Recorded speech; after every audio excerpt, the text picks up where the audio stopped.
2-3 bulan lalu Corey ciptain Black Hole 24E3-nya di 1680 menyedot habis bukan hanya market 1400 ke atas, 100 Hz pun yang mendekati harga 165 Hz IPS Corey ini. Jadi barang yang sangat kelihatan tolol. Dan udah jelas 24G2SP udah 2,4 juta langsung gak berkutik di hadapan Corey karena beda 800. Rangsangan Corey di market monitor sih udah mentok to the max karena sampai hari ini pun Corey 24E3 masih rank 1 monitor terlaris di Tokopedia, terjual plus minus 2.500 piece. Mungkin itu yang merangsang AOC buat cepet-cepet keluarin 24G2SP-nya. Monitor 24 inch ke-8 paling laku di JD.com China. 3 brand lokal di China nggak ada di Indonesia. 1 dan 6 Xiaomi dengan perwakilan badut goblok Indonesia yang nggak peduli market monitor. Dan berkaca dari JD.com harusnya 24G2SP bisa jadi monitor paling laku juga di Indonesia. Semua kembali tergantung harganya. JD.com sih memang paling gampang lihat market monitor mau ke arah mana. Ya gampangnya seperti lu lihat sponsor. Lindy HDMI Black yang mampu nge-push sampai 8K 60 Hz plus digaransiin 24 bulan. Kalau speknya nggak sesuai yang diklaim atau monitor lu kedap-kedip, langsung aja lu klaim garansi ke Lindy. Ben Lindy murah. Cek linknya di deskripsi. Kenapa sih lu review monitor? Benchmarknya China mulu. Sederhana jawabannya, karena kejujuran harga yang di-show di JD.com. Dan kejujuran harga ini menembus ruang dan waktu kebullshitan yang dibikin sama para brand. Belum lagi kita ngomong nama besar JD.com yang di dalamnya ada Tencent yang punya WeChat di China.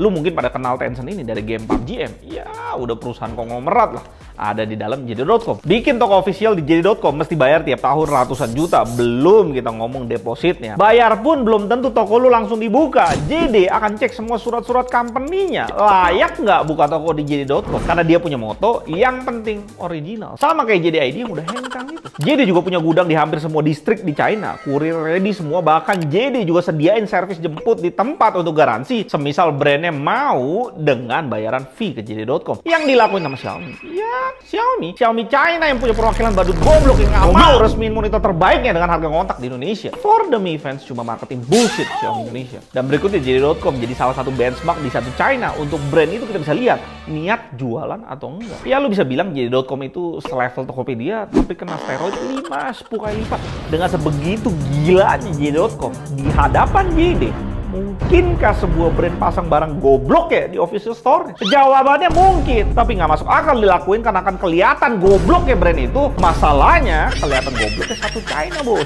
yang hampir 1,5 miliar orang. Dan itu juga lah yang nunjukin 24G2SP ini excel dari semua tipe AOC yang ada di market Indonesia. Ditambah kalau lu filter penjualan terbanyak monitor 24 inch di JD.com, ranking 1 dan 6 jelas Xiaomi dengan perwakilan batik gobloknya di Indonesia. KTC, HKC, Titan Army nggak ready di Indonesia. Dan dengan badut goblok dan gak ready-nya brand lokal China di Indonesia, udah jelas kita bisa simpulin 24G2SP harusnya bisa jadi yang paling laku di Indonesia. Dengan total review 50.000 plus di JD.com. Itu yang review doang. Yang belanja kan gak selalu kasih review. Dan yang review gak selalu cuma beli satu. Terjual 100.000 unit bisa jadi. Dan beda grayscale-nya bos. CCT-nya sedikit aja miss dari target 6.500 dan masih sangat lurus garisnya. Dan gamanya udah kayak dikalibrasi perfect.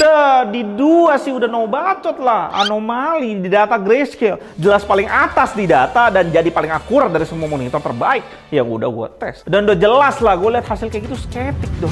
Jangan, ini golden frame. Karena ini unit yang langsung dikirim sama AOC-nya. Makanya gue minta tolong sama penghuni forum di Discord GTID 24G2SP Best Trade untuk pasang wallpaper yang gue kasih dan fotoin aja pakai HP di monitor 24G2SP yang mereka udah beli duluan ngeliat data yang gue udah share sebelum video ini dibikin. Jangan lupa member Discord GTID pas akhir 2023 kalau membernya sentuh 100.000 gue akan giveaway 100 monitor. Dan pas gue lihat hasil foto dari para member dan banding satu sama lain sekitar 15 unit, gue cukup ngelihat hasil putih yang beneran putih, nggak kuning, nggak biru. Hasilnya gue bisa bilang mirip sama unit yang hari ini gue tes, tapi biar lebih valid lagi nanti gue coba tes unit yang lain. Panel 94% fitri, secara panel yang pakai harus sama antara SPU atau SPE, tapi dengan tuning yang beda di grayscale, jelas akurasi fitrinya sangat akurat di 4,7, ngebantai semua AOC yang lain, bahkan ngebantai G24 F1, monitor terbaik yang Gigabyte pernah punya dan udah nggak ada lagi sekarang karena discontinue. Keputusan paling gak jelas yang gue lihat Gigabyte pernah lakuin. Dan dia upgrade pula ke F2 nya malah gak akurat.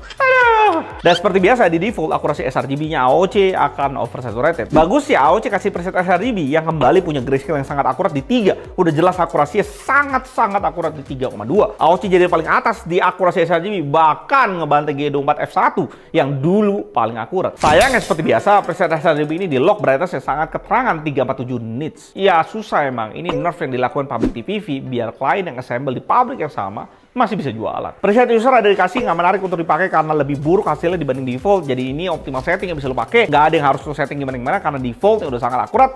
Paling berarti saya gue rubah ke 200 nits. Di 200 nits gue tes gamma ada geser sedikit. Nggak terlalu pengaruh gimana-gimana sama kualitas grayscale dan warna. Bisa gue push lebih maksimal lagi dengan full kalibrasi pakai Kalman, create easy profile di PT 1,5 dan sRGB 0,86. Max brightness hampir 400 dan sangat tinggi untuk monitor budget, dan nerf dari public TPV ada satu lagi, di minimum brightness ya sekitar 100 nits. Yang pakai monitor ini gelap-gelapan pasti akan ngerasa keterangan dari monitor. Tuning buat gamingnya sendiri terbaik ada di preset strong karena preset ini yang paling cepat tanpa overshoot. SP masih kalah cepat dibanding G2420 atau 24G2 SPU. SP ini bersaing ketat bareng Gigabyte, SPE, dan Core. G2 SPU sendiri ada sedikit perubahan data karena kemarin ada error pengambilan di tolerance. Gue lagi coba dapetin unitnya buat tes ulang semuanya. Nanti gua akan update di glossary. Dari data UFO jelas VA tersingkir di kelas ini di Core atau juga AOC SE. Core, Gigabyte, SP, SPE, dan SPU bersaing ketat banget semuanya. Cuma memang kalau kita lihat lebih detail, F2 sedikit lebih clear dari yang lain karena 15 fps lebih banyak, cukup ngebantu bikin UFO-nya lebih clear. Sisanya susah banget lihat perbedaan yang signifikan. Paling dari karakter shade abu gelap aja beda-beda tipis. Kayak Lenovo sedikit lebih cepat dibanding SPU di shade abu gelap. Shade abu lainnya mirip, dan di sana sekalian gue taruh pembanding Asus 270 Hz yang memang beda kasta dari yang lainnya. Sayangnya di SPE ini di preset strong, di FPS makin kecil makin keluar overshootnya, akan mulai munculin inverse ghostingnya. Saran gua pakai preset strong ini sampai di 120 fps aja. Gue coba di medium, tuningnya malah lebih buruk di 120 fps. Terpaksa lo mesti pakai preset weak kalau lo mau ngegame di FPS yang rendah. Itu pun di 60 fps mulai muncul overshoot. Di FPS rendah 60 fps itu lo bisa pindah lagi ke overdrive off yang jauh lebih bersih. Posisi SP agak turun sekarang, cukup ada jarak dibanding Lenovo, Gigabyte, ataupun Core di average response time. Dan buang yang nggak penting, kelengkapan lainnya kabel power dan DisplayPort. Harga yang gue lihat 2217 dan garansi AOC 3 tahun full plus monitornya udah Ergo Stand. AOC jelas merangsang market di harga segini. SPE-nya pun diturunin ke 19 juta. Yang gue ngerasa beda 300.000 sama SP di sini. Tetap lebih worth it dibeli SP. Ya harga berkat 200.000 dan tuning warna jelas SP mengalahkan SPE. 24G2 SP tetap jadi monitor Ergo termurah buat lo beli sekarang dengan tuning warna PT terbaik di harganya. Walaupun kita tahu AOC masih jaga harga, ngelihat harga China digeber sama AOC China udah 1680. Gigabyte G24 F2 sendiri makin hari makin konyol untuk dibeli. Display P3 dibantai sama AOC di sini. Dan walaupun preset sRGB slider brightness dikasih buat diatur dibanding G24 SP di sini, tapi akurasi sRGB-nya juga nggak jelas, nggak menarik juga buat dipakai. Belum lagi Asus menyerang dengan 180 Hz dan MSI tiba-tiba jual 170 Hz di 2,1 juta.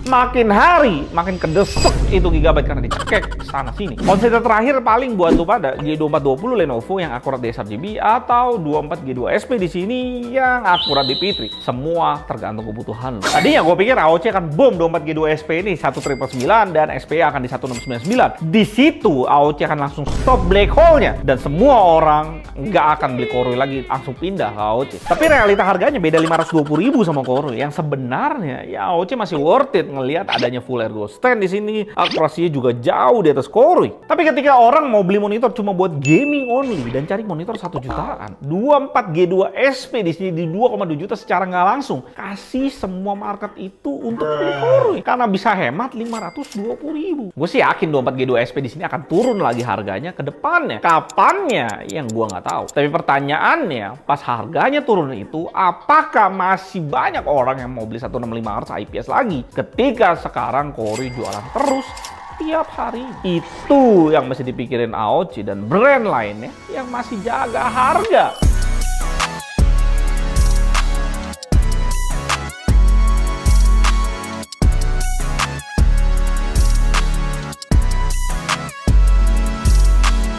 Buat gue sih perang yang lebih seru dilihat ada di 2K Gaming. Lu bisa lihat BOM yang akan hadir nggak lama lagi di video Acer ini dan Core yang jadi lawan 24G2 SP di sini. Gue Aldo dari GT, sampai jumpa datang.